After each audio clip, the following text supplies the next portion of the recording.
They asked the refugees what they want. The refugees, they say, we want to maintain the school and we want to establish a refugee social center, as it was our idea in the beginning. So you said that... So they did the agreement. Yes. And within policemen and women, so to calm down the situation and to be in a position to bring down the refugees from the roof, they say, okay, we accept your demands and we'll make agreements. They did a fake paper. Fake paper in terms of agreement, because why is it fake? Because they didn't fulfill the promises. So what were the demands were for the school to be transformed into a community center? Yes, and the refugees to be organized themselves as autonomous, to be autonomous. She asked to be a self-organized refugee house. You know, that's were the main demands. And so, as long as you give us all these demands, also there we can think about leaving the school. That was the issue of the refugees, you know, because they want to have a new life. They are chasing us away without a clear status, a secure status, you know. So how many of the refugees have been able to get a status, so that get papers so that they can work? From the school, from our movement, they are around 3. Yeah, it's a lot. No. Those who got the permission to live in Germany, only 3, around 3. Only 3. Out of Over 500 refugees. You know? Only 3. And as I told you, some of us, like me, they gave me a total ban from Germany after 3 months, the protest, you know. So are you under the ban regulation now? Yes. Like the other guy, he was given a paper that he's a terrorist.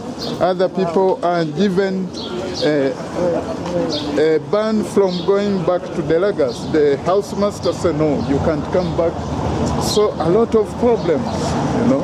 So the government didn't reflect on this. And people say, where do you want us to go? You know, that's why they resisted, and until now. So what does it mean then that you have there's a ban? What is it? They mean I have to leave Germany. And when was this given? It was in 2013. Okay. But I said no. So I am a human being. So you're legally appealing it? Yes. Okay. And I am doing my activism. You have good attorneys? Yes. And I said, this is my right. These are fundamental rights. I am demanding you know, and as a human being, I believe that I was born to be everywhere, because since 2012, I left the lag. I never went back. I refused to take the social money. I refused to take the food from the lager. I refused everything. Hunger strike. Like hunger strike. But the supporters, they provided everything, you know. Because for me, I saw that this is the power we have to take and boycott these lagers. So they're in certain neighborhoods, or they're outside of the city? Yeah, they're outside of the city. As you heard that some 6 kilometers away from the city. Sorry to cut you, but please, I get no chance to say something. I want to give this kind of class. They killed one literally. Really? Yeah. Again, just Oh, thank you.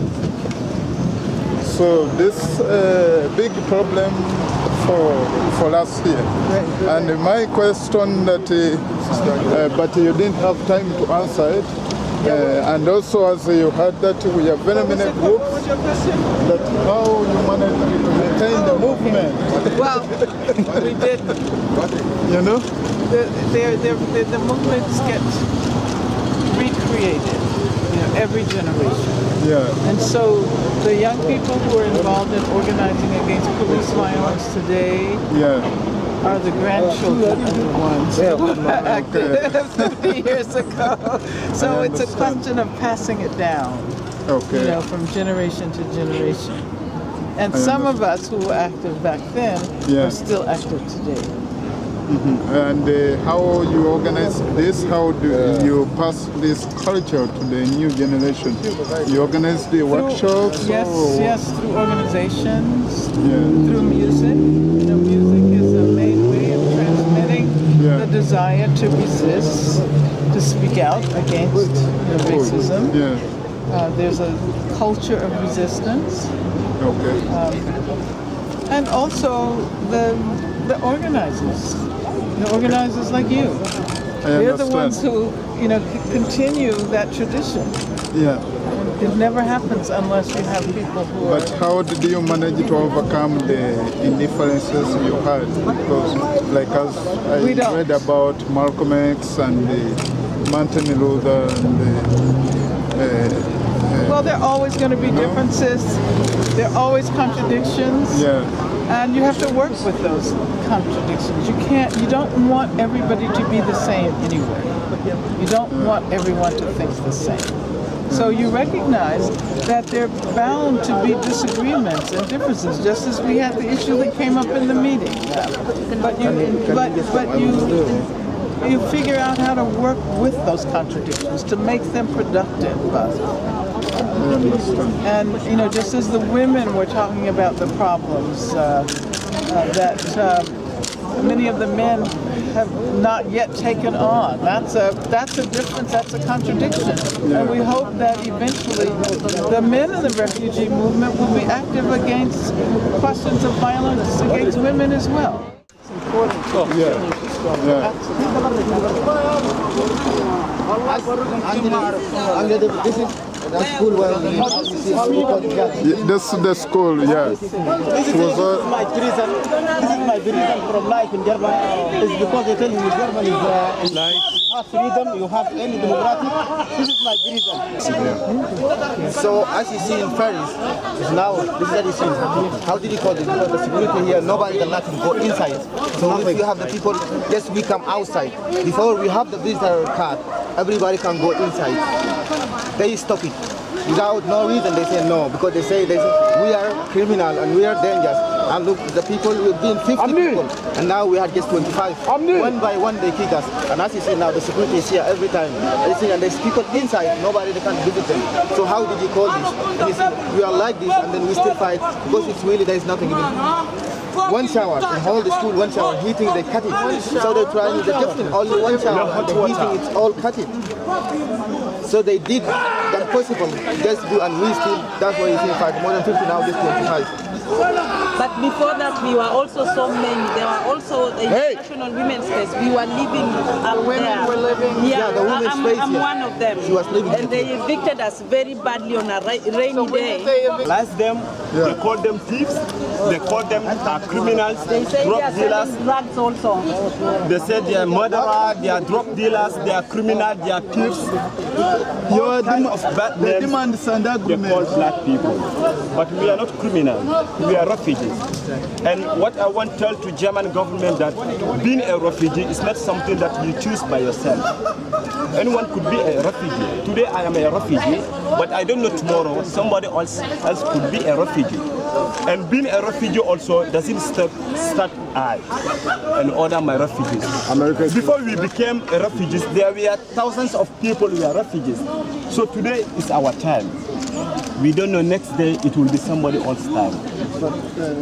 So we really in Germany, but we thank God right now I am under the church protection of Christians since the government evict us from the old school. So where are you now? What church? Church St. Thomas. That's the Thomas you were talking about. St. Thomas. So I live together with him, he's my colleague. But they are also because we have no choice. There also, we just have a little, it's not even a sleeping room. It's just like a old warehouse where they used to keep products. So they just clear there and bring refugees to sleep there. So you can see 15 people in just small room. So we are definitely treating in German to just like an animal. Even German animals are living better than we refugees, I'm telling you. Yes. The dogs and cats that Germans have, they have specific food for them. They have where they can keep their animals. But we refugees, we remain in Berlin, homeless, no house. We don't have access to good health care. So, first of all, thank you so much for Sie müssen vor dem Tür sein, sonst merkt man nicht, dass am us Ohlauer about your Strasse liegt. experiences here and about the struggle around the school here. We know that the demands were to create a community center, a cultural center that would be available to refugees. And of course, the demands of the refugee movement are far vaster because human beings deserve to be treated as human beings. All human beings deserve jobs and housing and health care. So I want you to know that we are with you in your struggle, that we will take this information back to the United States and encourage people to support you as you move forward. As I was saying in the other meeting, the refugee movement is the movement of the 21st century. It's the movement that's challenging the effects of global capitalism. It's the movement that is calling for civil rights for all human beings. So thank you very much and good luck with your struggle.